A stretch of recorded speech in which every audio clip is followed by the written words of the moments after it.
इस present tense में 4 types को हमें पढ़ना है। सबसे पहले आता है सिंपल या फिर इनडिफाइनाइट।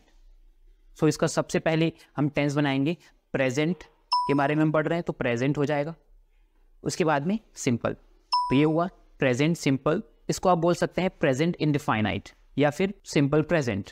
सो इसीलिए आपको सबसे पहले सब्जेक्ट्स को जानना जरूरी है।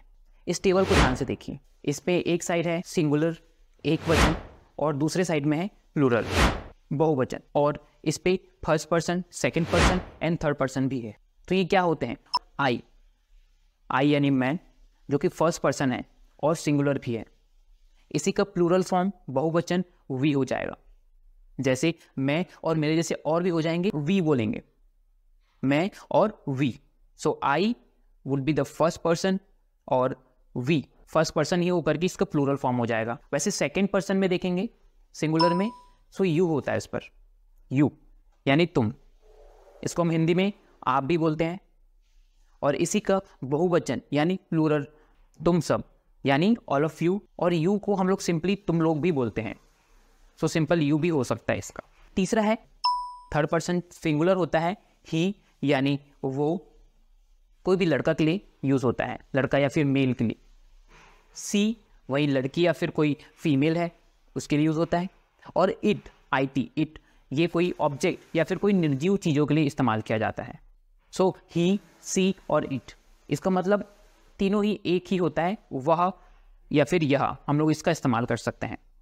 इसका और दैट और दिस भी किया जाता है, लेकिन वो निर्जीव चीज़ों के लिए किया जाता है। सो ये थर्ड पर्सन में आ जाएंगे। वैसे ही इसका प्लूरल फॉर्म थर्ड पर्सन का ही, इससे पहले हम सिंगुलर की बात कर रहे थे, थर्ड पर्सन प्लूरल में क्या होगा, इसी का ही बहुवचन हो जाएगा। जैसे कोई एक वह है ही, सो उसका क्या हो जाएगा, ही सी का इसका बहुवचन में इस्तेमाल करने पर दे हो जाता है, THEY दे। और भी होंगे जैसे दिस, THIS का बहुवचन हो जाएगा दीज, THESE तीस। वैसे दैट का होगा THOSE दोस्त। सो इनके हो गए बहुवचन। लेकिन एक चीज ध्यान रहे कि थर्ड पर्सन सिंगुलर यानी ही, सी, इट में आने वाले जितने भी सब्जेक्ट्स होंगे उस पर सिंगुलर होगा। सिंगुलर यानी एक चीज, जैसे ही, सी, इट तो आ गया, दिस दैट भी हुआ, लेकिन इसके साथ में और भी चीजें आएंगी जो आपको कंफ्यूजन क्रिएट करेंगे। जैसे माई ब्रदर, वो एक ही है यानी वो थर्ड पर्सन सिंगुलर में ही आएगा।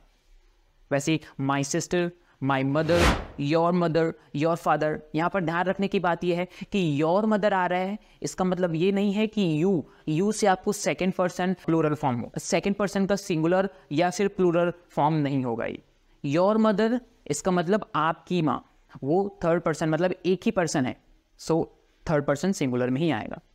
वैसे कोई भी एक चीज, जैसे अ चेयर, एक चेयर हो गया, सो वो थर्ड पर्सन सिंगुलर में आएगा।